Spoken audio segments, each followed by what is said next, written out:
Welcome to the Inspire Health Podcast. Your life is about to get a whole lot better.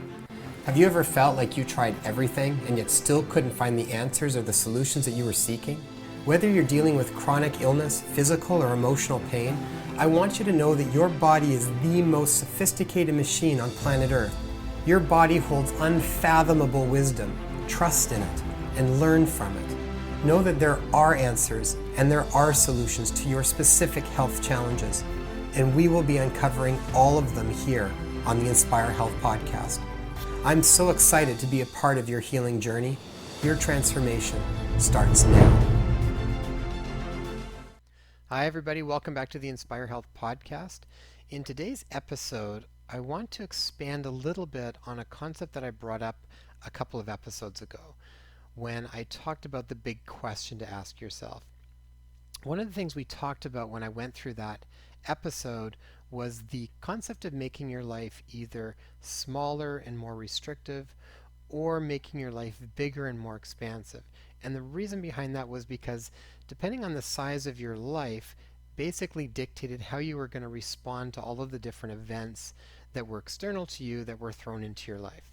So if your life was really small, you may not have a lot of space to deal with things, and then overwhelm, stress, frustration, all those things tend to surface very quickly.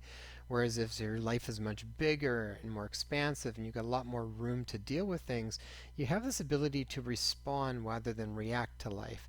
And you can often respond in much more supportive ways for you and for your life. Now, the concept came up a little bit around explaining in more detail what I meant by making your life smaller or making yourself larger. So I want to go through that in a little bit more, and I want to bring about an exercise that I think will really shine a light on one of the primary factors that is responsible for how big or how small we tend to make our life. So first off, when I'm talking about your life, essentially there's two things that are going to happen. Life is either going to get smaller and smaller and smaller, and it's going to become more restrictive, and we're going to feel more trapped and tied down and less opportunities, or we are going to do things that make our life bigger, larger, more expansive, with more opportunities and more feelings that we like versus feelings that we don't really like. Now, I'm not saying that life is only great feelings, but if we are living in a world where our feelings are not feeling good over and over and over again, we need to make some changes. So when I talk about expansion, what we're looking at is we need to tie back to the sensations. So I talk a lot about wanting people to tie back to their feeling sense when they are going through their life. We want to be able to move towards more things that make us feel open and expansive and make our life bigger. Okay? So this ultimately is going to come down to what are the choices that we're making? What are the decisions that we're making? What are the habits that we're doing on a regular basis? What lifestyle choices do we make? Who are the people that we allow into our life that we spend time with versus the people that we decide not to spend time with? And what are our relationships like? Who do we choose to have relationships? What do they feel like for us? When we are going through our days and we're looking at all of these different aspects, we want to be able to touch back in to notice if that makes us feel great inside, if it makes us feel expansive, if we feel inspired, if we feel excited for life, if we feel more open. These are all parts of what I'm talking about when I'm saying making our life bigger.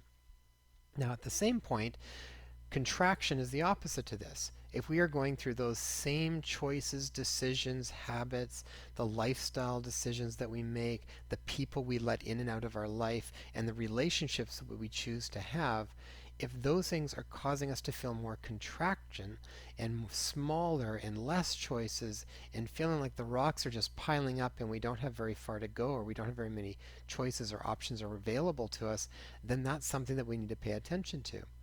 And I want people to really connect with the sensation in their body when they're going through their life, because a lot of these things have been taking place on autopilot for people. Or we just know we either feel crappy all the time or we know that we're feeling really great. So it's to slow things down and really start to pay attention to this. And we want to make more and more of the decisions and the choices that ultimately bring more openness and options into our life. And that bring more joy and happiness ultimately. Now, I want to talk about what I think is really underlying why we make certain decisions, why we do certain choices, why we choose to have certain habits and lifestyle choices, and why we allow certain people and relationships into our lives. And ultimately, this comes down to beliefs. What we choose to believe is ultimately what is going to decide the direction of our life. Now, when it comes down to beliefs, we need to break down and decide what are our supportive beliefs that we carry and what are our unsupportive beliefs. Now, most people, we have a combination of them, but the goal is to continually try our beliefs out and see if they are supportive, meaning they are making our life happier, more joyful, more expansive. There's room for growth. We're staying open versus feeling like we are getting tighter and tighter and tighter into a box of unsupported beliefs that make our life a little bit smaller and with less flavors, less textures, less colors that we can live by. Frank Lloyd Wright said it in his quote when he said, "The thing always happens that you really believe in, and the belief in a thing makes it happen." Now just think about that for a moment. The thing always happens when you really believe in, and the belief in a thing makes it happen. So if Frank Lloyd Wright is correct, and he was an American genius, he was an architect and a thinker and an educator and a designer, and really brilliant guy, and he believed very much that what you chose to believe was going to become real. So we know, a lot of people know that beliefs are a big deal. We know that our underlying beliefs are often at the root of where our life direction tends to take place. So that's all well and good, but oftentimes we're not even aware of all of the beliefs that we carry, and many of them are so ingrained and practiced over and over and over again that we deem them to be fundamental truths rather than just beliefs that we've chosen to be true or false, good or bad, right or wrong. So, if we want to really get out of this self made restrictions that our unsupported beliefs can trap us in, how do we even start that process? Now, this brings me to the exercise that I want to talk today. And this is an exercise that I do fairly regularly, and my wife and I do this. And when we do retreats, and you can check this out with a platform we have called adventuresinjoy.org, we often run quite extensive retreats, and we really dive into this concept of beliefs. We really start to unravel where they come from, what they are, and how we start to upgrade our beliefs so that we can ultimately change our life.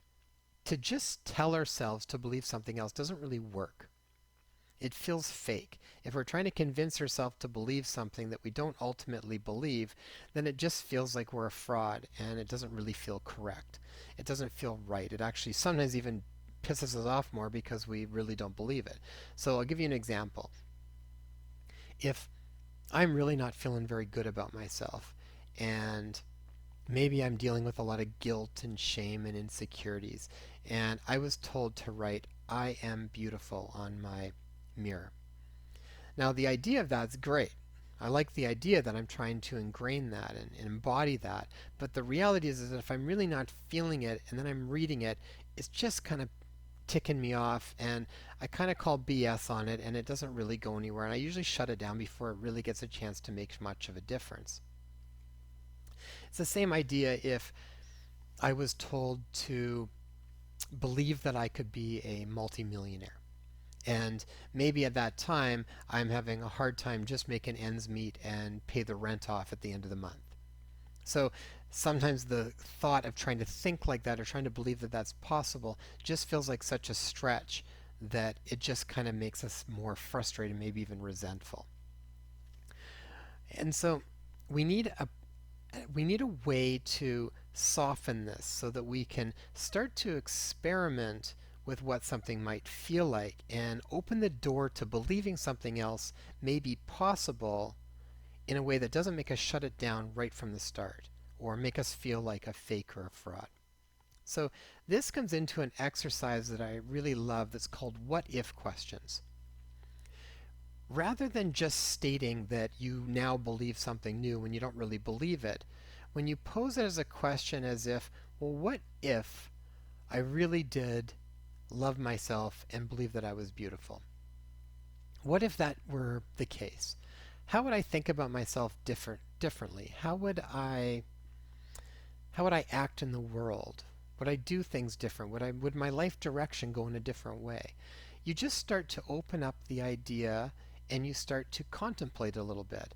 And it allows you to kind of change your perspective from what your habituation is to something a little bit different. And just by changing your perspective can ultimately open up new doors that you never thought were possible. So same idea around money. If you just started to, what if I were making $1 million a year? What would that be like? What would that feel like? What would I be doing different? What if I believed that I were a really amazing marketer? What would that mean if what if I had amazing health? What if I were able to get into my optimal weight? You just start to play with these ideas and let it in. And it's so important to let it in to open up some of the different possibilities that are often shut down when we don't believe something. So, for example, let's take that whole weight idea. If my thought is that I'll never be able to get back, I have a hard time losing weight, I have a really slow metabolism, I have a family genetics that don't make it easy for me to lose weight. Now, there could be, I'm not saying there's not some truth sometimes to some of those things, but we make it almost impossible if we rely on that and make it an absolute belief. A personal example from my life is I grew up having allergies. And I actually had very severe allergies. I had an EpiPen, I had anaphylaxis to a lot of stuff, and I had a host of environmental allergies where I had chronic asthma, chronic hay fever, all sorts of issues with that. And it wasn't until I really started to work on it in my 20s that everything started to clear up a lot. But I still had this underlying belief that I had allergies. And at times that would still surface up. And it wasn't until I really started to question that what if I didn't have allergies? What would my world look like? What would I do differently? Would I make different choices in my life? And as I played with that more and more, I actually started to genuinely believe that I didn't have allergies anymore. Because ultimately, what you tell the brain versus the experiences you have in the external world, it doesn't always know the difference between that. So sometimes what you imagine and what you contemplate can change the way your brain thinks and what you believe, just the same as different experiences that you can have in the outer world. So the ability for us to imagine and to picture different options and different possibilities has the ability to genuinely change some of those patterns and those neural networks in our brain that keep us locked in to the same scenarios over and over and over again. Play with that for a little bit and see. I would take different beliefs that you have, and you could have them on everything. We've got beliefs on everything from health and weight and money and about certain people, about politics, about spirituality. I mean, you name it, there will be certain beliefs. And you will know it's a very strong belief when you get very upset when someone says something contradictory to that. That's the best time for you to actually sit with it for a little bit and play this game to see if you can actually create more openness and expansive in the way that you're thinking. Because the truth is a lot of times what we think we know for fact often is not the case. It's just a very strong belief. Give it enough time and often our beliefs are debunked many times over. So the exercise of what if questions is really powerful, and it's a really fun way to play with different things that you're wanting to create some space around, that you're wanting to stretch a little bit and see if you can open up new perspectives so that you can have new experiences. So try this one on for size for today or for this week and just experiment with it. So what if your thoughts, feelings, inner images, and fantasies set the stage for your physical reality? What if your subjective world causes your physical experience? What would be different throughout your day if you knew for a fact that your thoughts, feelings, and inner images and fantasies set the stage for your physical reality? If how you felt and thought set the stage for your physical experience? So just contemplate that for a little bit and play this game with it. If that were the case, what would be different? Would you live your life a little bit differently? Would you catch yourself when you get into certain trains of thoughts or when things are making you feel a certain way? If you knew that those things directly affected your physical reality, would you do things differently? Pay attention to that on a regular basis. Notice what your thoughts and your feelings and what you're thinking about, and play the game as if those things were causing your physical reality. Now, the more work that I've done with quantum physicist Dr. Amit Goswami and how this works in the world of quantum physics is that things start from a very abstract layer and they come down to more of a physical layer. So the more abstract where we get into how we think and how we feel and what we're capable of imagining, that tends to trickle all down and eventually does create what we know as our physical reality. So try this one on for size and just have fun with it. If you feel yourself really getting buttons pushed, those are always really important things to look at. Whenever we get triggered, we usually have a really heated belief about something. And sometimes that's not a bad idea to explore it a little bit more. So have fun with this exercise, and I guarantee you that if you take this practice to heart and stay open to the what ifs that test your boundaries, you will open your life to new and exciting adventures that you never thought possible. So have fun and stay tuned for next week. I look forward to talking to you then. Bye. Well, that was awesome. Thank you so much for taking the time to invest in your health and well-being. Since this podcast is brand new, reviews and subscribers are so vital for us to get off the ground and share this really important information. So if you found this information valuable, please post a review and subscribe to the podcast so you'll get our newest episodes. Also, if you know of someone who would benefit from this, please share it with them. You can also find us on Instagram at #InspireHealthPodcast. If you have a question that you'd like to be addressed, direct message me on Instagram or leave a comment on one of my posts. I would love to hear from you. And you can grab our show notes and free resources for each episode at inspirehealthpodcast.com. So be sure to go online and check it out.